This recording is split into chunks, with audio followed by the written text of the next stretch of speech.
State lawmakers are considering efforts to help lower prices for first-time home buyers. Similar legislation was vetoed by the governor last year amid opposition from cities and towns. This new legislation looks to address some of those concerns. And joining us now, Republican Representative Justin Wilmoth and Democratic Representative Cesar Aguilar. Good to have you both here. Thank you so much for joining. Good to be here. Justin, we'll start with you. The Arizona Starter Home Act.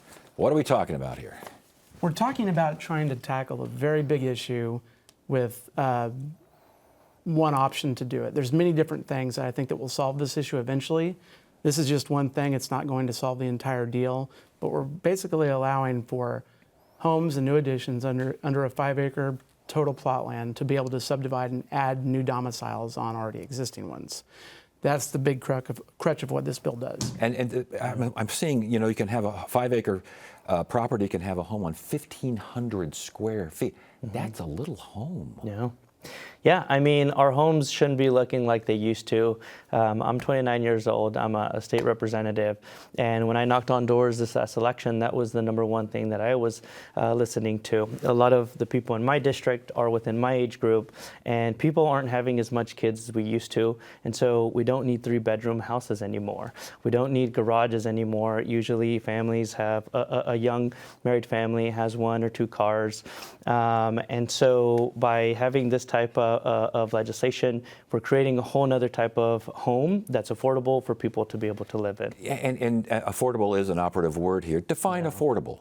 I ask that all the time, and in fact, in committee, I threw that out there as a rhetorical question. What is affordable? What's affordable to Mr. Aguilar or me is different than you or anybody else watching this show. So it's a term that's a spirit that is a good idea. Like, what's affordable? We need more affordable housing, but again, then you get into all sorts of other things. Well, and the spirit kind of gets knocked down if you don't ensure that these things don't get bought up by folks that want to rent them out in terms of long-term rentals, short-term rentals. What about short-term rentals? Where does that sit here?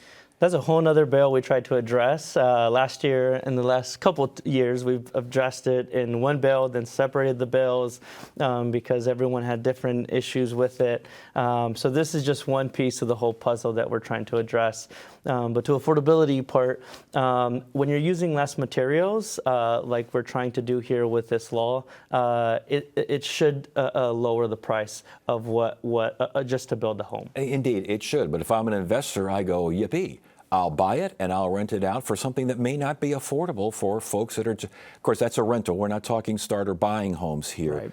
Right. I guess my question is for the Arizona Starter Home Act, is there anything in there specifically regarding starter homes?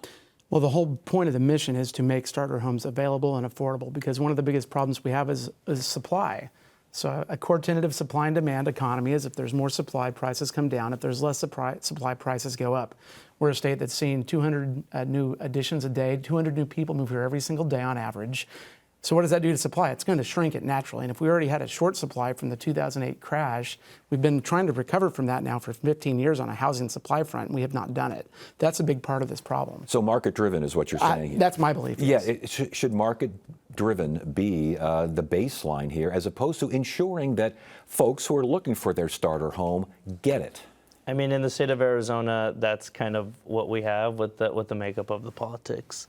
So I think yes. Well, you get into issues of private property rights too. Yes. If we get into the business of telling companies they can't buy these, that gets real murky real fast. And right now, the average first-time homeowner in this state is 38 years old, and the first-time home is $500,000. Yeah. I would love to wonder, what was your first house? Yeah, right? I mean, this is what our generation's doing. We don't want to go there. Cities say, you know what cities say, it infringes on what they're trying to do. We had a mayor of Scottsdale here, and she's up in arms regarding a variety of things that the state's telling her to do that she thinks ruins the nature of her town. Do they have a point? I mean, some cities are doing a great job, like the city of Tucson, and it's not against those cities that are acting well. But we believe that, at least I believe in the city of Phoenix, is that we can do a lot more, and they haven't been doing anything. Well, not anything, but enough that we want. So cities can't require, if I get this right, walls, fences, private streets, no design and architectural requirements. I mean, that's a lot of no-no's there. A lot of people in the neighborhood are saying, hold on a minute, this is not where I'm living. Right, and those are all fair points, but there also comes a point as a state, we're not interested in preemption until we have to. And the issue has gotten to such a head that we have to make these changes and kind of tell the cities to fly right, because we don't need every house to have a big garage onto it. And that's what all of these things that are mandated in, we can't build houses to the right size to get as many in there as possible because of these mandates. When cities are concerned, though, regarding infrastructure, again, do they have a point on that? They very well might. And that's an issue that we all need to work on together. And we do need to work on that together, because me as a state legislator, I'm not interested in telling the cities what to do by and large. But when it gets to such a point that it hurts our constituencies, and that's what's happening. I'm North Phoenix. We're different parts of the valley, and we're facing the same problem. Yeah, Yeah. yes. I mean, and it does address the like fire. I think that's one where you do want cities obviously involved in, because you don't want to get rid of so many restrictions that it causes these homes to burn fast. And so that is something in the bill that we addressed. So to some point, I think right now there is some things we do want cities to weigh in on. Yeah, as far as last year's bill, which got vetoed, what's different this time around? The biggest thing was the DoD component about building new additions too closely to military bases. That was the biggest one, and that was the biggest reason for the veto, from my understanding. Yeah. It wasn't my bill. But. Right. That's how you. I mean. And the fire fire. that's addressed in there. Yeah. Okay, I find it interesting when you said you don't want to tell cities what to do. That's exactly what they think you're doing with this kind of legislation. Well, that's true, and I'll just throw it out there. The cities want to do whatever they want all the time for any reason, with total, just total like a kingdom thing. There comes a point where they can't do that, and they're not serving their citizens as well as I think they should because of that. And I think that's when we have to step in. Okay, where's this legislation stand right now? Passed out of committee this week, 8-2. So, and that's in the House. The House version, there's a mirror bill in the Senate. So now it's going to go through our committee of the whole process, and then a third read vote probably in the next 2 weeks. Yeah, it was rare that we have a Republican and a Democrat on the same set here agreeing on something. How many Democrats agree to this? I don't have an official number, but in general, but we're as we're going, we're trying to collect more numbers along the way. And I think right now where we're going to be is negotiating what different members want and what they're looking for.